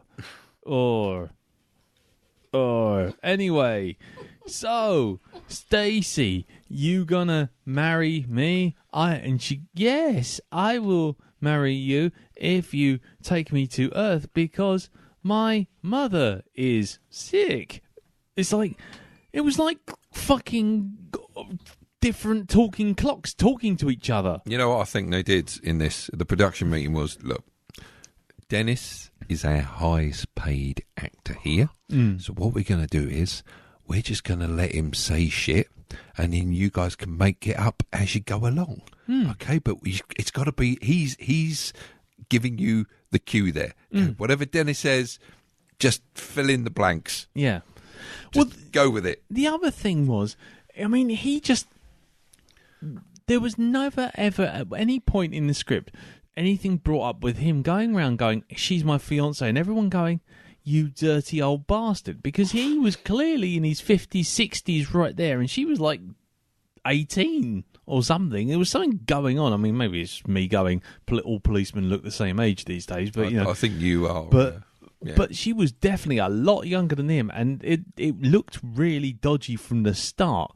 And then when just Stephen Dorff turns up and he just goes, "I want to be a trucker," and then he goes, "I don't want to be a trucker with this company because I'm your buddy now, guy," and then it's just like 5 seconds later, "Yeah, we're partners," and it's like, who wrote this bollocks? Even down to the actual plot. What was the plot? Why were they trying to get those robots to Earth? Well, this is the thing. It doesn't make any sense. The original plan was that the guy that killed Charles Dance at the beginning, he was going to bring those things to Earth to take over the planet, so that he could then gain power and become the president. That's right. But he kind of had already become president by the time they got there. They literally said he was the president of the Earth. Yeah, and I'll tell you what, for a double crosser, he's pretty shit at doing that sort of thing. Because one, he gave him an actual case full of money, right? And two, he actually left a new fucking rig. He actually left a new fucking rig at the space station. He didn't just go there and go, yes, I've left you a reward, and no, honest, you can believe me. Look, my eyes are not too close together. I'm not lying to you. Now, what I want you to do is, I want you to take this case and just hold it. Don't leave this room just yet. Okay, I'll wave at you or something, and you can leave. But it's a presidential thing. Stay there. Right and there. Don't be chucking no cases out of no windows. You hear? You dig? You hear? In a fit of moral outrage. No. Yes. You want to be sure that you're holding all four of you need to be holding. All four of you. Yeah, I want you to look. I'm going to put the case right here. I want you to just look at the case. Actually, why don't we just take a photo? Just squeeze in together. Yeah, everyone just come in, gather together. Yes, let's do one of those things that they used to do back in the previous centuries, a selfie. Yes, have a selfie. Hold the case. Everyone hug the case. Stay close. Stay close.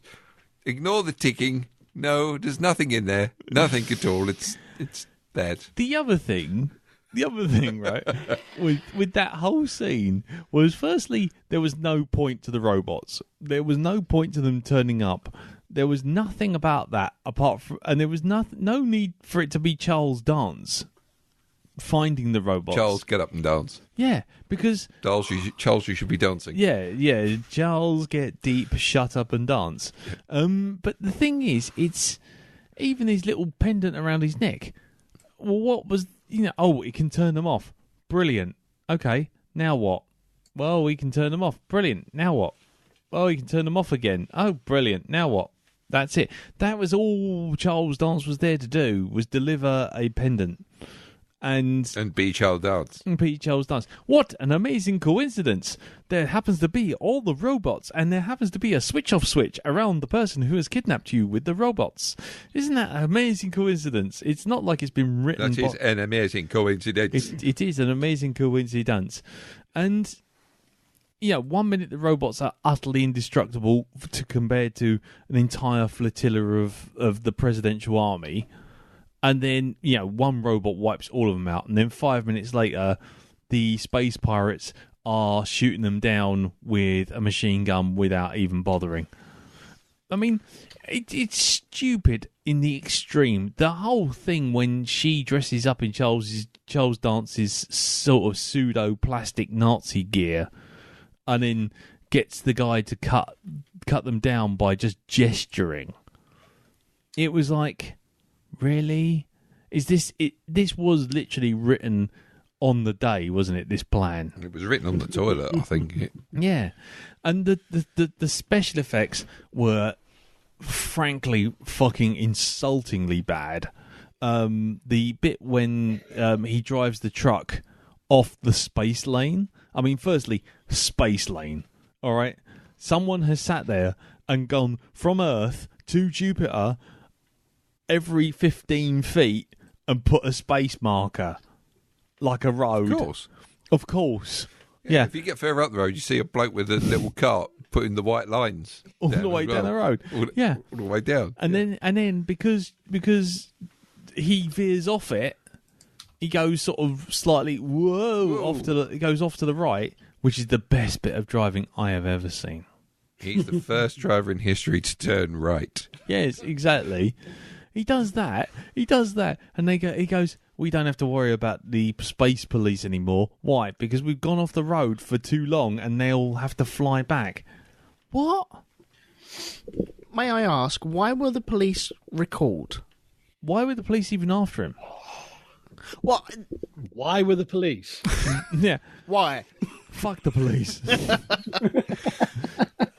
I think when I got to the why were the police recalled, I'd forgot all my previous questions as to why the police and why and all that, but that led up to that. But they were chasing him for no reason whatsoever. No, but I thought it was just okay. Well, that's a dodgy consignment. Yeah, but so they're going to chase you anyway. But if they knew it was a dodgy consignment, why did they leave it on the station, and why did they let him pick it up? Because you need that exchange. You need. Isn't it like I'm asking for a friend? Isn't it like prostitution when you like hand over money? You have to hand over money. Prostitution. When you hand over money, if you don't hand, it could be receiving stolen goods, Elton. I don't think prostitution really. Receiving something. Wow. I thought you had to have an exchange, and then the coppers. Do hookers in Great Yeldham hand over consignments in trailer parks? No, we deal in pipes. What the fuck? What? Have you got like black market plumbers operating in Yeldham? Is that what it is? Oh, I can do a good stopcock. Yeah. Hello, I'm Meg from Meg, and I'd like to supply you with the finest black market stopcocks. Do you know me? I'm Meg. I'm Meg. Seen in the film Meg. The Meg. I live in Great Yeldham, and prostitution here has come down to plumbing supplies. If you bend. If you don't take penicillin, you'll have a leaky tap. We can help you by tightening your faucet. And anyway, when I said pipes, I imagined like a smoking pipe. Just prostitutes with smoking. Prostitutes with pipes. Standing on our street corners and Okay. deer stalkers. Lovely. Greetings, young man. Lovely weather we're having today. Are you going my way? Your carriage seems to be, your horse seems to be a little tired, and you're in the wrong side of the village. Allow me to point at you with my pipe. You have officially been pointed at. No, you want Yvette over yonder. Yes, she'll be able to reshoe your horse if you catch my drift. Don't make me come after you on my penny farthing. Fucking hell. I've got like gang wars on penny farthing, drive-by on a penny farthing now. Grand Theft Oldham. Yeah. Grand Just Suckers to the side, I know you hate my penny farthing. Yeah. You're going to get yours. Suckers to the side. Yes. Now, jog on. I say good day, sir. I said good day.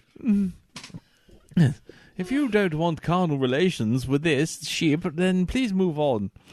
Move about your business. My penny farthing is tough to chase. If you're on my tail, better watch your face. Young Yo. man.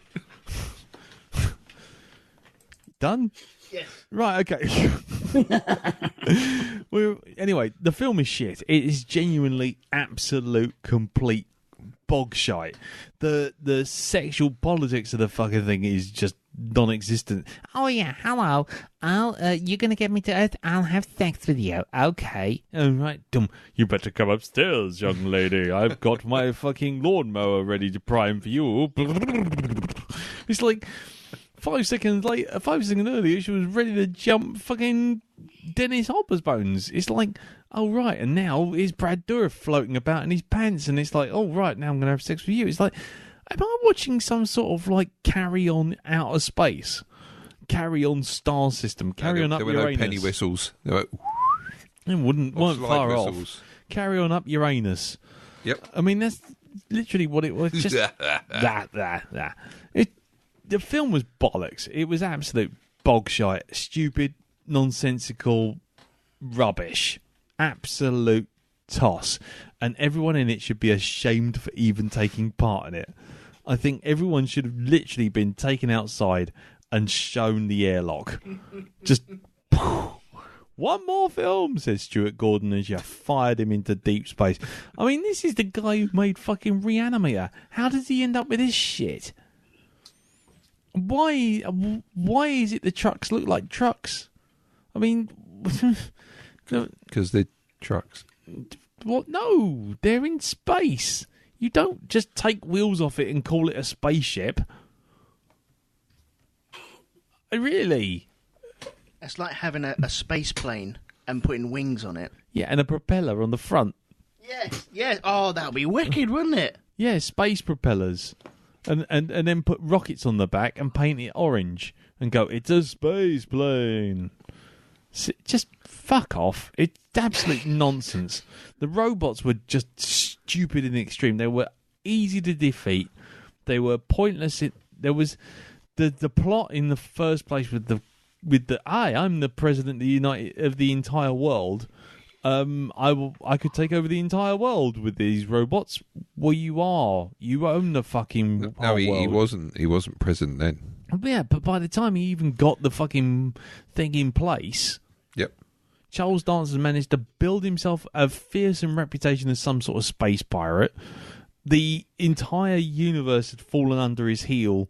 This prime minister of the universe, or whatever he was, because he clearly had an army. He already had one. It's just like, what is this nonsense? It's just shit. So, there you go. That's my final word on it. I give this 2 turds out of a dog bowl. That's it. Absolute fuckwittery of the highest order, and I think everyone in it should be drummed out of ever making a film ever again. Dennis Hopper should be resurrected to be killed for this crime. Should bring him back and desecrate. Bring him back and just fire him. Just desecrate his bones. Just terrible film. Terrible film. I'm wasting my time as well. Wasting my time. Just no. So anyway, Jim, over to you. How do you follow that? Well, I don't know. You tell me. I can add to the wiki. Go on. What the wiki didn't mention is where this film really came from. Go on. This is clearly stolen from 2000 AD's Ace Trucking Co. Oh, my word. Don't say that. I don't want to... No, seriously, it is a comedy SF strip about three aliens run an independent trucking firm who are holding out against being bought out by a trucking corporation who's very shady, who's bought everybody else out. And I think it's about the third or fourth story. Because they're low on money, he accepts a dodgy shipment, no questions asked, which turns out to be weapons to be smuggled to help overthrow a regime. The weapons in question turn out to be the alien Clegs, who are space mercenaries who had previously appeared in Judge Dredd. Of course. Now, unfortunately, this film, it took that basic plot line, mangled it, and missed out the best bit. Because the way the Clegs wake up out of deep freeze when Ace thinks, maybe I'll just have a look, see what this shipment actually is. And he pacifies them with his other illegal shipment, which is a high, powerful, tranquilizing psychedelic drug. And so all the Clegs essentially get E'd up.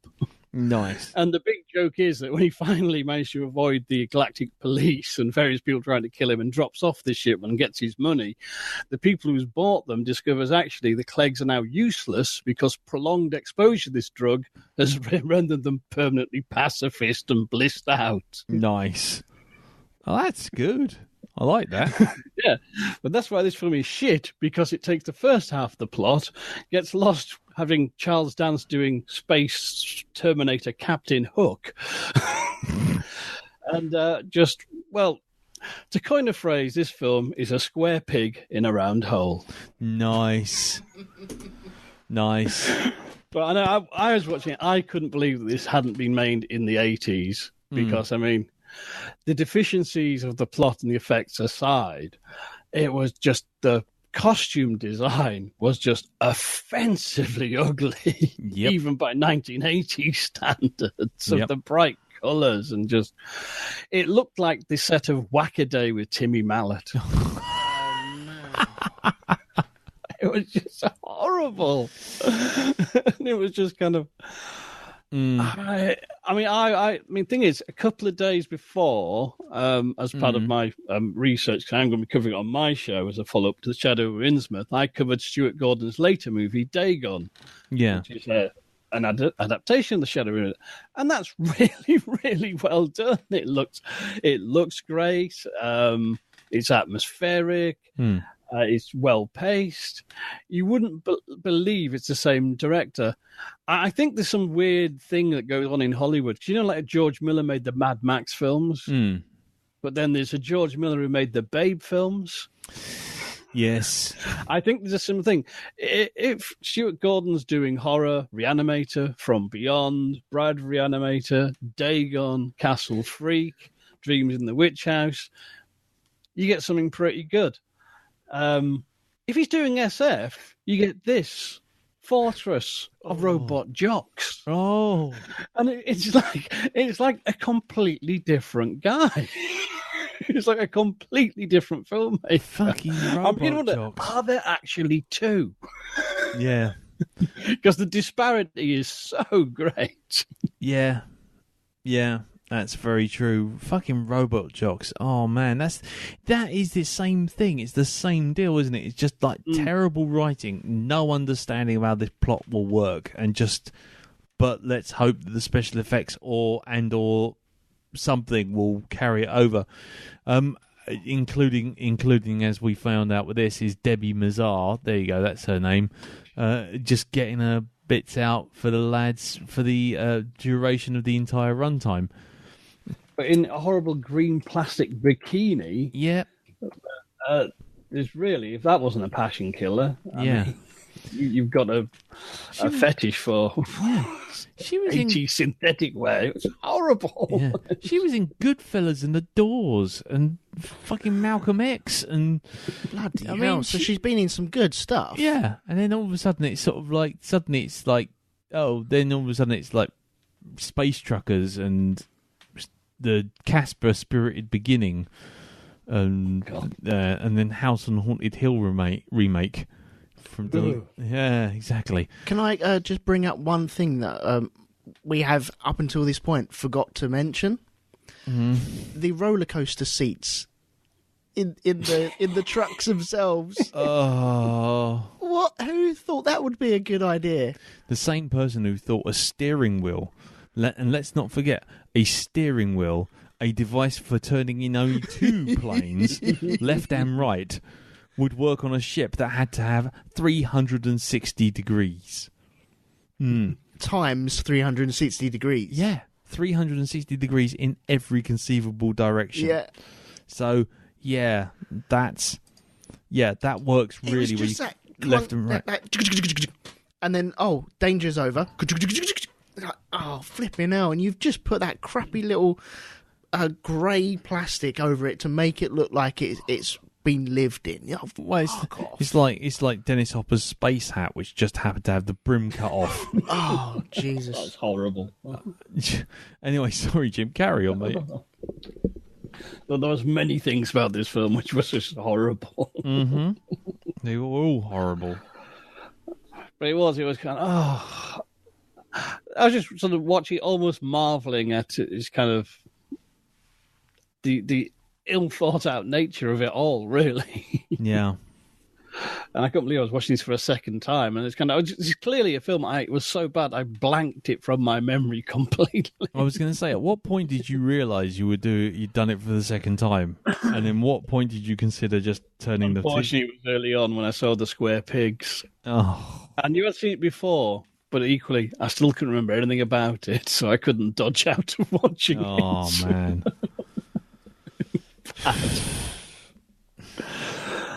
I don't know. It's kind of...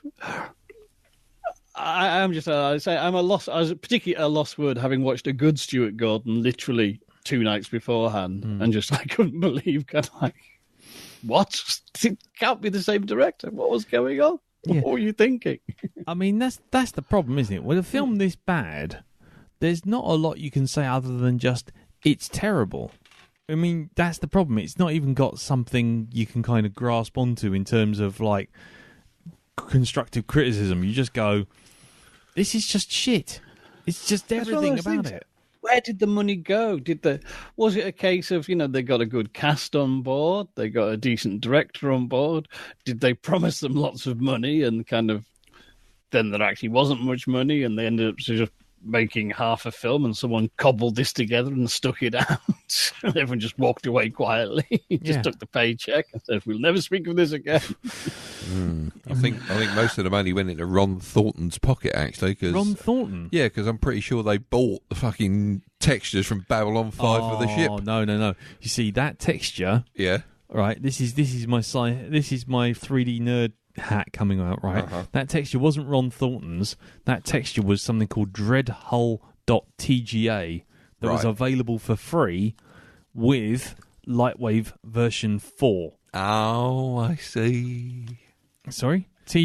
What texture are you talking about? You know when you see the space station?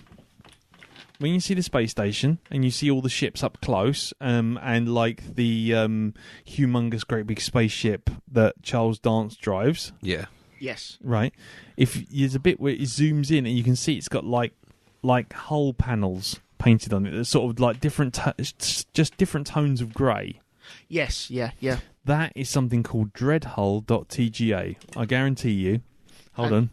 Is that just like a download now? It was free. It was freely distributed with a piece of software called Lightwave, which was used for things like Babylon 5 and for all of the Sam Raimi TV shows like Hercules and all this kind of stuff. I think I remember you talking about it in Space Doc when you was talking about textures on certain ships there. Yeah. I'd take it's like a industry basic, then, is it? It was a bit like... You remember when CGI first came out, everyone had a lens flare on everything. It was the texture equivalent of lens flare. If it was a spaceship, it was on there. Dreadhull TGA was on there. Right. There you go. Hold on, I'll find it. That's right, I've got it here. Look at all the different ships that have used it. Yeah. Everything. Oh, look, it's Dreadhole. Yeah. Yeah, it's I see now, it's yeah. everything from Space Above and Beyond to Babylon 5 to stuff on Turbo Squid, you name it, it's been on there. It's just Dreadhole TGA Lightwave. Just Google it. I mean, it's just there. Anyway, yes, and it was on every ship in this film. So all those models weren't really models, they were actually CGI to look that shit, which is another achievement, really, frankly. There you go. But anyway, sorry, Jim, carry on. I don't know what else I can say about this. This was a fairly interminable film. Well, it was not the worst film I've seen, but it was just kind of, it just sits there and it's like a stone in your shoe. It's not the worst thing ever. It's just bloody irritating. And watching this film was kind of like being in one of the situations where you got a stone in your shoe, it's just digging into you, but for some reason you can't actually just unlace it and get it out. Yeah. Put up with it. Yeah. Whereas like every time it's kind of another costume that was in some hideous, artificial, completely non-natural, overly bright shade hit the screen. It was kind of like, ooh. Yep. It was like Mike.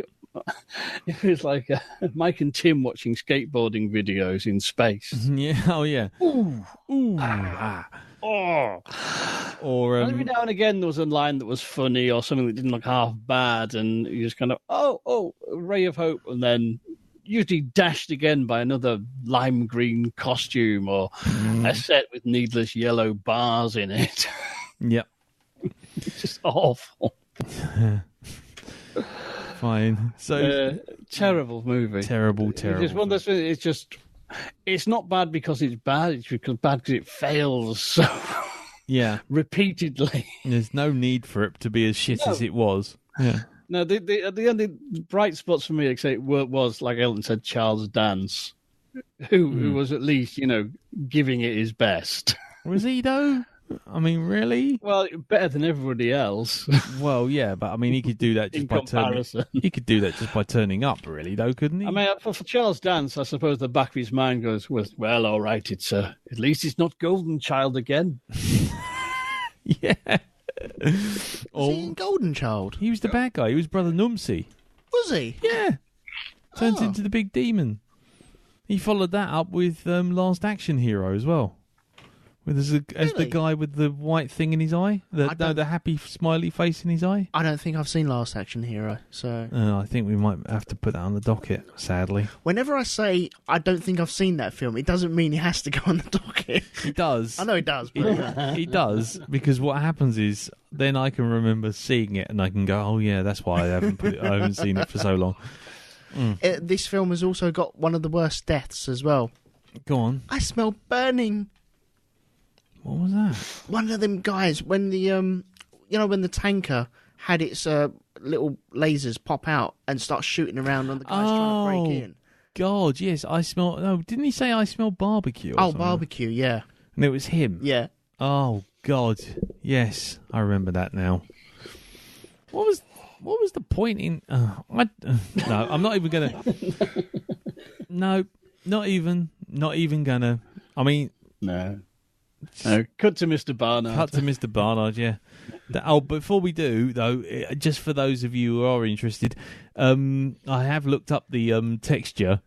It's called B5 Hue Big Grey.iff and has been listed as the Wilhelm scream of 3D. So, just so you know. So, Darren, over to you, sir, for the happy ending. What did you think? Happy ending. What did you think of Space Truckers? Those moments in your life when you think to yourself, I really need to be doing something else. Yes. I kind of had one of those while watching this. Right. I really wanted to be doing something else. Yes. But I had to watch it because of the podcast. You did. This is a sacrifice I make It is. for this cast. Yes. For the listeners out there, this is what I put myself through. You didn't watch it, did you? No.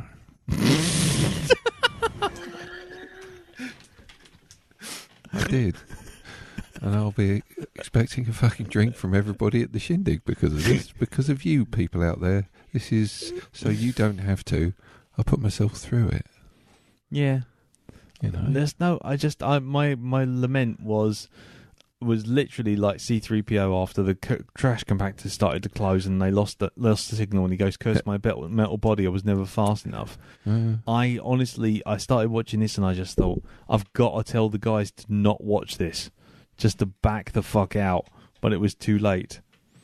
It's too late. It was too late. I'm sorry. It was very late. Too late. I can't emphasise that enough. Did you watch it to the end at least? I watched it to the end. Did you see the end of post-credit sequence? Post-credit sequence? I couldn't give a shit about a post-credit sequence. I'll post the fucking thing if you want me to, but do you know what? Right, this is how bad it is. There wasn't a post-credit sequence. It wasn't. That's fine. That's fine.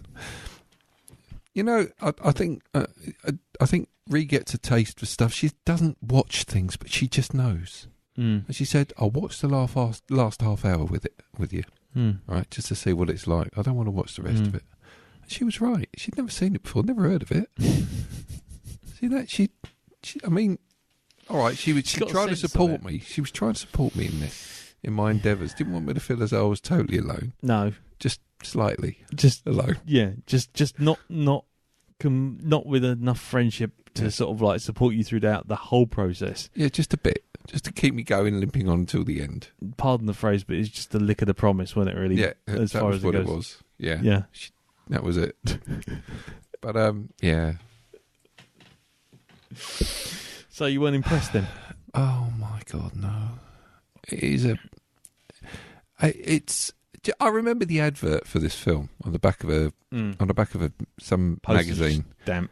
Cereal packet. It was. Oh, look, we're making this film, and it's great because look at all this stuff that goes on in it, and it was so good. The advert, they'd actually drawn it by hand. They weren't showing photographs from the film. No, they were showing somebody else's demented, acid-filled nightmare. Right, that was to represent that film that was coming out. Now, I remember not actually coming away with any liking of the film. Yeah. Right? Although, obviously, my mind has buried it deep in its vault just to make sure I don't actually revisit the nightmare. Yeah. You know? Yeah. I remember the only thing I actually came out of this liking, having any kind of liking for, was the design of the super soldiers. I thought they were good. They reminded me of if anybody's read Captain Britain, there's a like a story in it where somebody sends the ultimate killing machine after Captain Britain. Yeah. And it's this thing that just does not give up, and it does end up taking him out in the end. I mean, in the most spectacular fucking way. Oh, right. And they kind of reminded me of that. Right. There is also as pointed out, there is the whole thing with it looking, with shades of Alien, with the pipes up the arm and stuff like that. Yeah. I did also. I've got to say this, and I know that Odile, if you're listening to this, I know you're probably going to give me a kick to the teeth when you see me, but. Just for 1 minute, as my mind is just trying to like grab on to some sort of debris as I'm watching this and just like hang on and cling on to it. Yeah. I'm hearing the country and western music playing, and there's all the down, and I'm thinking, did this influence Serenity by any chance? Ooh. That's why, and I'm like, just me. That was just my mind was cast adrift on the solar winds, and that's what it came back with. Firefly. That's what I thought of automatically because of that music. Do you remember what you did right at the very beginning when you tried to butt wiggle away from the microphone just in case lest you be sort of like within the blast zone of Elton? Yeah. We're all doing that now for you. Yeah, but you see, my excuse there is, you see, I wasn't compos mentis when I thought that. You see, I was already down the rabbit hole when that came. Tell us now. You see, you've said it again. But that's how it drove me, Lee. This is the edge that it took me to. It went Thelma and Louise, and it had me sat in the car next to it, and it was going to go for it at the end. Right. And I don't know which one of us was Thelma or Louise, but there was me in the film sat side by side, holding hands, going off the cliff. Spoiler. Which one of you had sex with Brad Pitt? I'm hoping it's the film. Because if I have, that's something else I've blocked from my mind. It will probably come back as I'm watching something like Ocean's 11 or something like that. Yeah, I remember it all. Yeah. And by the way, and here's the pictures of the artwork of the gentleman who designed the thing. My word. There you go. Wow. Yes. It's kind of like a cross between H.R. Geiger and Milo Manara. Yeah, Hijami Sirama. Yeah. Yeah. His artwork seems to be basically just photoshopping it or airbrushing silver over the top of naked women. Yes, in suggestive poses. Yeah, pretty much. Right, she's shiny. She is very shiny. Highly reflective, I think, is the phrase. I think so. Anyway, so in conclusion, I have to say, it's like Charles Dance, Dennis Hopper. These are people that have been classic films, you know. Even fucking Stephen Dorff, right, is in what is, from what I read, was classed the first major Marvel film, which is Blade, right? That was the first serious Marvel film. One actually kind of... He was the main vampire in it. He was, yeah. He was Deacon. That's it. Even there, you see, he's been in something good. And then, all three of them. I mean, all right, Stephen Dorff wasn't exactly up there, you know, in the dizzy heights, but at least he was hovering above the ground. Yeah. I mean, you know, Dennis Hopper... what's that fucking film he was in? Easy Rider. Apocalypse Now. The one where he played the assassin. Waterworld. Fuck Waterworld. No, the one... Speed. No. Speed. Where the Blue Velvet, wasn't it? Oh, shit. Dumb ears again. Yeah. Yeah, is it Blue Velvet where he played the... where he plays Frank. Frank the assassin. Well, Frank the nut job. The nut job, the right. local gangster. You know, he's like in classic, well-known films like that. Yeah. And he brings himself down to this level. If it had been Michael Caine in this, I wouldn't have even batted an eyelid. Yeah. Because, you know, Michael Caine will do anything. Yeah, will work for food. Will work for food. I honestly think they were all coming off the back of really bad films, because last film before this that Charles Dance did was Alien 3, which was shite. Yeah. It's all right. Don't you raise your fingers to your lips. It's demonstrably shite. We can talk about that later. Get out of my house. How Debbie Mazar ever got her non-speaking role in Batman Forever, I don't know. What happened to her? What happened to... Yeah, and then there was... Yeah. How did Charles Dance get into Game of Thrones? Surely this was brought up. You know, maybe it surfaces every once in a while for him. Yeah, maybe he just has flashbacks and maybe he just went on a massive coke bender after Alien 3, and just like he did Last Action Hero, he did this, he did you know, the fucking Golden Child. I mean, maybe that was it. Maybe he just went off the rails. Maybe that's what he did do. Then he came back. Successful comeback with you know, Game of Thrones. Do you know what? I think I'd have more sympathy for him if he went on Dancing with the Stars, or whatever the fuck it's called. Strictly Come Dancing. Strictly Come Dancing. Dun, dun, dun, dun, dun, dun. Strictly Charles Dancing. Bang it. Copyright. Do not put this out until you've actually copyrighted that program idea. Yeah, man. Strictly Charles Dancing. Strictly Charles Dancing. Which just all it is. It's a season of 12 programs with just Charles dancing. Yeah. And he doesn't have to be any good. I'd watch it. Yeah. And every now That's and my Saturday night sorted out. every now and again, he does a bit of tap dancing with Mark Shuffalo. Ah. Christopher Moonwalking. Yeah, Christopher Moonwalking. Full fighters. Yeah, and they do scenes from Tango and Cash. Oh. See, it writes itself. Fucking Don't it idea. just? Charles Dancing with the Stars. Strictly Charles Dancing. Yep. And they could have songs from Michael Ballroom. Yeah. Yeah, Strictly Michael Ballroom is the sequel. Yeah. Yeah. There you go. Strictly Charles Dancing in the Michael Ballroom. Zoe Ballroom.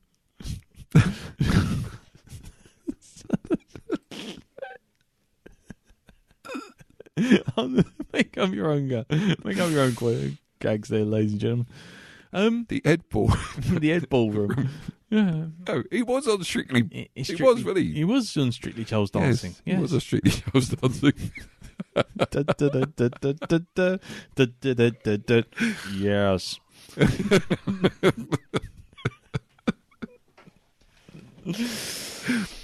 There you go. I'm going to shake my funky buns. Yes, I'm going to die on the toilet now. Anyway, so anything else? Conclusion: it's shit. Yeah, we shall never speak of it again. Yeah, we shall never speak of this again. We've watched it once. I'm not doing a revisit of this. No. I don't care what anniversary it is we're celebrating. No. Well, we've missed the anniversary anyway because it was 96. This came out, so there won't be another anniversary for at least another sort of 8 years. I'm not doing it. Well, we won't doing it. We won't be here in 8 years' time. I'll tell How you about that. Fortress? Fortress. Oh yeah, with Christopher Lambert. Lambert. Well, sounds like what's that? Was it that bloke from the other actor? Stimpy. No, yeah, Ren and Stimpy. Ren and Stimpy. It sounds like Ren Howard. You've got to always ha if you're Christopher Lambert. Yeah. I am Christopher Lambert, and I'm going to whiz on your electric fence, Stimpy. Anyway, I think at this point, the wheels have come off. Everyone's reading their phones. I think it's time to go. What are you showing me, Elton? Go on, what are you showing me? I'm just looking at Fortress on IMDb. Oh, fuck off, no. I've never seen it, so I'm just diving in there to see what I can find. There's pretty much nothing. No, it's not good. It came out the same year as Wedlock, It's got Kurtwood Smith. which is always a mark of quality. You can fly, Bobby. Yeah. Yeah. Take this. I'm going to take all this white powder and shove it up your nose. Why didn't you give the man a hand? The Tigers are playing tonight, and I never miss a game. Anyway, yes, which just goes to prove that we're much more invested in doing quotes from RoboCop than we are about talking about this film any further. So I think we'll wrap it up there. Right, okay, so, well, like I say, I think we made a mistake. Well, I made a mistake because my plan was... We watched this film by accident. Yeah, please help us, we've watched this film by accident. Now, the plan was to watch some terrible films because we watched a few good ones. So, with that in mind, I did put another one on the docket, which I think now, in hindsight, is a bit of a mistake, but we're going to have to do it anyway. So, episode 372 will be Duncan Jones's Warcraft, the adaptation of the Activision Blizzard games of the same name. Has anyone seen these films? I have. Oh, this film. You have? I have. You have, Elton? I have indeed, yes. Jim, have you seen this? Nope. Oh, you're in for a treat. I have seen this film, and before we go any further, has anyone played the Warcraft games? World of Warcraft, Warcraft 1, 2, 3? I have. You have? I never have. Not even the real-time strategy games? Nope. Never had a computer. StarCraft, Warcraft. Okay. Okay. Have you got a spare one going? What, No? computer? Yeah. No. Oh, nuts. Can I get the next one? No. Oh dear. That's twisted. That's twisted, mate. That's I'm going to go for a shit right here, and I'm going to look you in the eye while I'm doing it, because you deserve that. Just like a small dog. I feel there might be need some explanation for this, but maybe another time when the wound's not so raw, Elton. Like I say, you can't miss what you never had in the first place. Fuck you, mate. I mean, you can, Elton, you can sit there and you can dream, and sometimes what can happen is your dreams turn to dust, because, as I found out this very night, life is hard. Life is very hard. Okay, I'm going to tell him now. Very hard. Okay, I'm going to tell him now. That's it. I'm done. Have you seen Warcraft? Yes, I have seen Warcraft. I have also played the games. Played the games as well, yes. Yes. I would love to play the games, but I don't have a computer to play them on. Ladies and gentlemen, just to bring you up to speed, the idea was that when I got this computer through the Patreon, and I built this computer through the Patreon, that I would be taking the hard drives out of the old computer and putting them in the new computer. However, it turned out that the hard drive that I had purchased to get this new computer up and running was more than capable of acting as the hard drive for the whole thing. Done. All in. This meant that I had the hard drives for the old computer still in the old computer. And because I have to work from home, and because my wife also works from home, this meant that suddenly I had a second computer which would allow me to work from home without one of us stopping. The problem was that halfway between this decision and this realisation came the fact that I had actually told Darren that if I took the hard drives out of the computer, the old one, he could have the PC. And all he would need to do is purchase some hard drives. Since then, since realising that I would need a spare computer to work from home, I have had to rescind that offer. Darren has taken it well. I've taken it well. I've taken it very well. He rescinded that offer and rescinded my dreams. So, if you would like Darren to have a computer, our Patreon is patreon.com/BlackDogPodcast. There you go. That's all I can offer. That's all I can do. It's okay, it's fine. Darren's Patreon is patreon.com I haven't got a computer /help /big issue. Big issue. Big issue. So there you go. But anyway, that's that. So we're going to be doing Warcraft. God help us. It seemed like a good idea at the time, but it's not as bad as the next film that follows it. But we'll get to that. Trust me, you'll enjoy that one. I can't remember looking at the docket, so... Gods of Egypt. Never seen it. Never. That's about to change. Yes, it is. Anyway, so we're doing Warcraft, but before we go, all I was going to say was the only bit of feedback we had was from Alan Wilby, who said, stolen opening scenes from New Hope, bad acting and effects, shaky camera during explosions, this isn't going to be good, is it? And yet somehow by the end of the list of the thread, he says, it was a load of enjoyable old guff, to which Chris Johnson also says, that's how I see it. Gentlemen, you can get hold of Samaritans at samaritans.org. They can help you. Take their advice.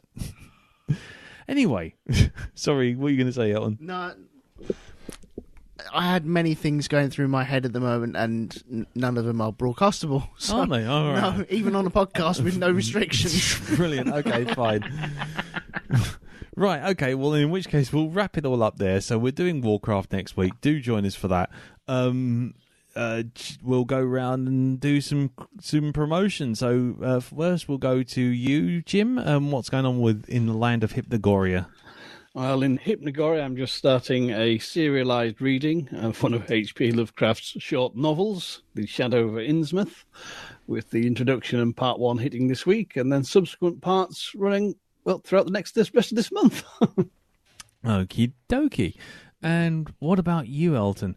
Do you have anything going on right now? I do have a little bit of pluggage, if that's all right.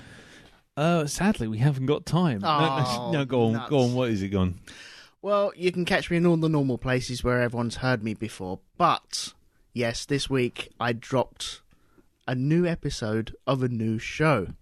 And the new show is called The Flix Capacitor. What's it about, Elton? Well, I'm glad you asked that. It's myself and Mr. Ian Lee. Ian Lee, the presenter and radio celebrity. Yes, it is. Talking about time travel movies. And we have recorded and released one episode. That episode was about the 2009 film Triangle. So I thoroughly enjoyed recording it. It's all up and running, all on the iTunes and all the normal places that I drop these sort of things. So please go download, rate, review, and spread the good word. Yes. The next film we're going to be doing on that is Ark. Ark? I've never even heard of that. No, I've seen it now. I have seen it, so... Okay, I won't ask you what you thought of it. I'm not going to say a word about that, so... Okay. But yeah, please download, rate, review, and enjoy. And is there a schedule for it? I mean, is it a weekly, a bi-weekly, a monthly? There's no schedule for it whatsoever. It's off the cuff. It's a... if we do too many in too short a time, not that we'll run out of films, but it might lose its panache of... It's a very niche market. Yeah, people who worry about paradoxes are a very small and select bunch. Yes.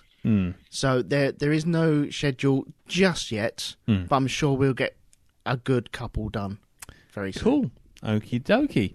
So that's the Flix Capacitor over on iTunes. And again, if you just search for that and if you go to rogue2media.com, you'll also find all the links to it on there. There you go. And that's about it, really. Darren, have you got anything to plug? No. Right. Okay. Brilliant. So, yes. So, thank you very much for listening. Do remember that the Shindig will be on the 22nd of September at the Nellie Dean Pub in Dean Street in Soho. If you care to join us, that would be most appreciated, and we'd love to see you all there. Good fun. Drinking pubbage and stuff. It'll probably be my first drink in ages, so I will probably be falling over very quickly. So do join us there as well. But until in the meantime, thank you very much for listening. Thank you, Jim. Thank you, Darren. Thank you, Elton. Not a problem. And yes, we'll see you all next week for Warcraft. For the Horde. Tatty bye. Bye. Bye-bye. Ta.